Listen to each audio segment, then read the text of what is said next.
Today we will start chapter 10th inner product space. ठीक है, तो आज हम इनर प्रोडक्ट स्पेस देखते हैं कि क्या होता है। फर्स्ट ऑफ ऑल तो कि जो चैप्टर नंबर 10th है इसके अंदर सिर्फ दो ही फील्ड के ऊपर काम करेंगे, या तो फील्ड होगा रियल नंबर का या फिर कॉम्प्लेक्स नंबर का।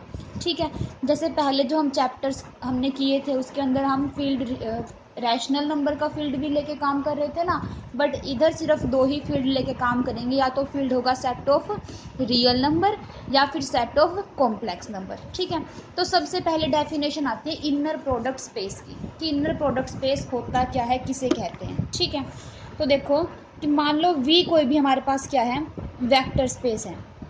V कोई भी वेक्टर स्पेस है, F कोई भी फील्ड है। ठीक है, अभी हमने बताया कि फील्ड के पास इस इनर प्रोडक्ट स्पेस के चैप्टर में सिर्फ दो ही चॉइस हैं, या तो वो कॉम्प्लेक्स नंबर हो सकता है या फिर वो सेट ऑफ रियल नंबर हो सकता है। ठीक है, तो एक फंक्शन देखो, सब पहले हम जो भी करते थे फंक्शन f मान लिया, g मान लिया, कुछ भी मान लिया, पर यहाँ पर जो फंक्शन की नोटेशन है वो ये है। ठीक है, एक फंक्शन ये, ठीक है, कहाँ पर डिफाइंड है वो, v क्रॉस v पर।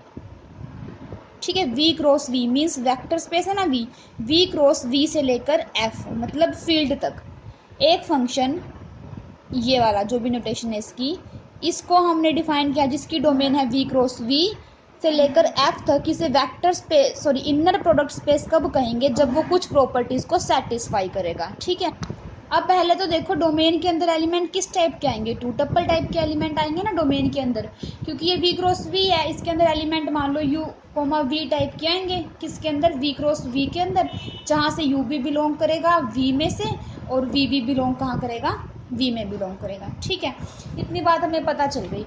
अब हम इसको कब कहेंगे इनर प्रोडक्ट, कब कहेंगे इनर प्रोडक्ट स्पेस, अगर ये तीन प्रॉपर्टीज हैं इसकी, उसे अगर सेटिस्फाई कर रहा है तो हम इस फंक्शन को बोल देंगे this is a inner product. ठीक है, तो देखो फर्स्ट प्रॉपर्टी क्या है, फर्स्ट प्रॉपर्टी है कि अगर हम uv डोमेन का एलिमेंट है, इसका अगर हम इसके ऊपर क्या करें, ये फंक्शन ऑपरेट करें, ठीक है, वो किसके इक्वल होगा, अगर हम इसे उल्टा करते हैं ना, मतलब v कोमा u, तो उसके कंजुगेट के।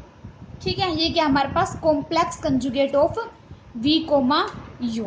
ठीक है ना, कॉम्प्लेक्स कंजुगेट कैसे होता है, जो आयोटा वाले टर्म को माइनस आयोटा में कन्वर्ट कर देता है, वही होता है ना कॉम्प्लेक्स कंजुगेट। तो यहाँ पर फर्स्ट प्रॉपर्टी क्या है कि अगर हम दो कोई भी वेक्टर लेकर चल रहे हैं u कोमा v, तो वो किस तरीके से होगा कि अगर हमने v कोमा u कर दिया तो उसका कॉम्प्लेक्स कंजुगेट ले दो, वे दोनों इक्वल आएंगे। ठीक है, सेकंड प्रॉपर्टी है कि अगर सेम एलिमेंट हो दोनों, ठीक है, अगर दोनों सेम एलिमेंट हो, अगर हम उसके ऊपर फंक्शन मतलब फंक्शन ऑपरेट करें तो हमारे पास ये value always greater than equals to 0 आती है। ठीक है, दोनों अगर हमारे पास सेम एलिमेंट हो तो उसके ऊपर फंक्शन ऑपरेट करेंगे तो हमारे पास जो वैल्यू आएगी वो कैसे आएगी, always greater than equals to 0। And इसकी वैल्यू 0 कब होगी, अगर दोनों एलिमेंट सेम है उसके ऊपर फंक्शन ऑपरेट किया तो उसकी वैल्यू 0 कब होगी, if and only if u is equals to 0।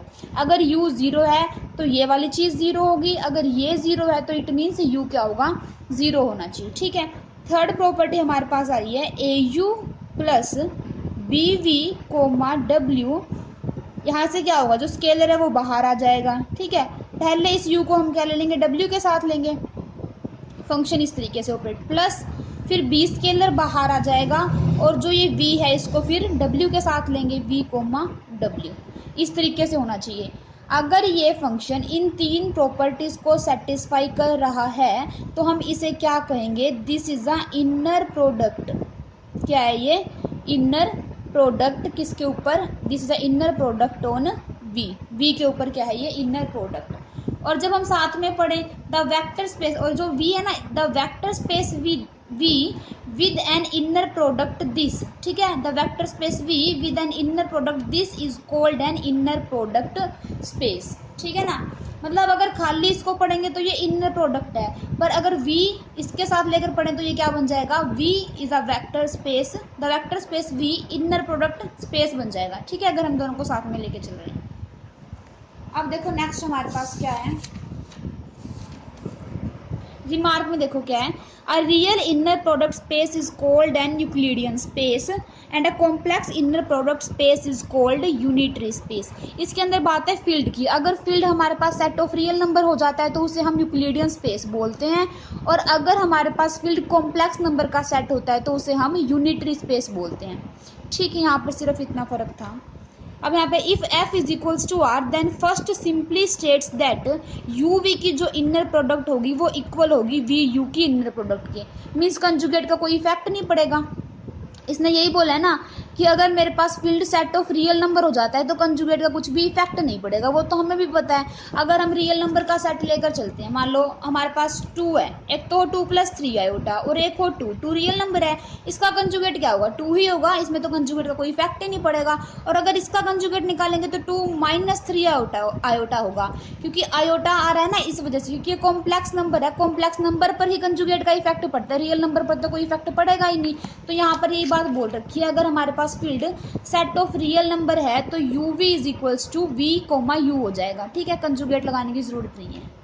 अब नेक्स्ट हमारे पास एग्जाम्पल नंबर फर्स्ट।